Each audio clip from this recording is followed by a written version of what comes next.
Hello, Almost Daily friends. This is the Almost Daily Devotion video style for November the 11th, 2020, Veterans Day, or also known as AKA Armistice Day.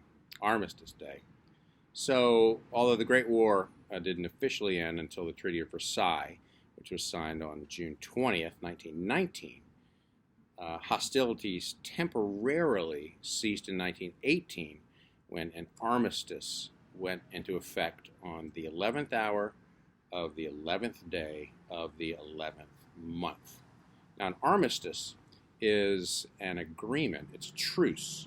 It's an agreement made by opposing sides in a war to stop fighting for a certain amount of time. Now, human beings by nature are enemies of God.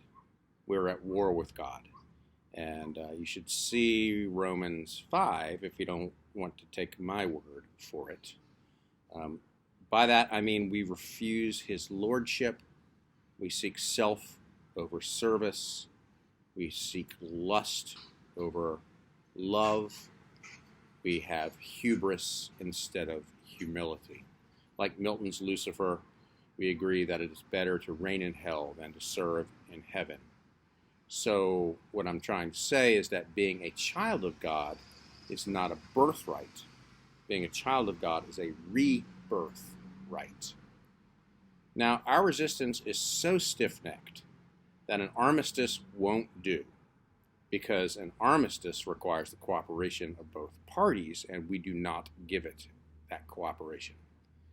But because the love of God is so deep and so broad and so wide, God is not deterred by our deterrence. And that's why he sent his Son to us. We read in Colossians, "For in him," meaning Jesus, "all the fullness of God was pleased to dwell, and through him to reconcile to himself all things, whether on earth or in heaven, making peace by the blood of his cross." Peace by the blood of his cross.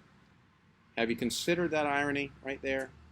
Our most brazen act of war against God, nailing God to the cross in an act of murder, is the very act that ended hostilities, established everlasting peace, and made us children of God.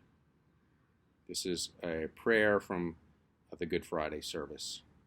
O Savior of the world, who by thy cross and precious blood hast redeemed us, save us and help us.